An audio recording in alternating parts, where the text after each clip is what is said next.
ఒక చిన్న స్టోరీ విందామా? ఒక అబ్బాయి తన తాతయ్య దగ్గరికి వెళ్ళి, తాతయ్య లైఫ్ లో గొప్పవాడు అవ్వాలంటే ఏం చేయాలి అని అడిగాడంట.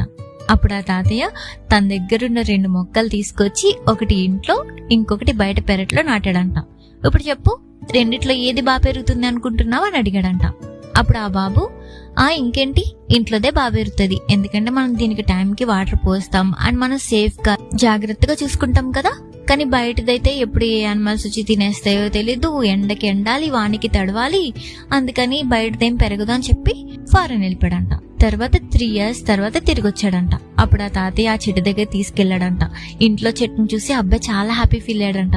అది చాలా పెద్దగా అయిపోయిందంట. తర్వాత పెరటిలో ఉన్న చెట్టు దగ్గరికి తీసుకెళ్లాడంట. అది చూసి అబ్బాయి చాలా షాక్ అయ్యాడంట. ఏంటి తాతయ్య, ఇది ఇంత పెద్దగా అయిపోయింది, ఇంత స్ట్రాంగ్ గా, ఇంత ఏరులతో ఇంత పెద్ద పెద్ద కొమ్మలు ఎలా వచ్చాయి తాతయ్య అని అడిగాడంట. అప్పుడు తాతయ్య చెప్పాడంట, ఈ చెట్టులాగే మన లైఫ్ లో కూడా మనకొచ్చిన కష్టాల్ని, కన్నీళ్ళని, ఒడిదుడుకుల్ని అన్నిటినీ తట్టుకుని నిలబడితేనే మనం లైఫ్ లో ముందుకెళ్ళగలం, అనుకున్నది సాధించగలం అని చెప్పాడంట. నిజమే కదా?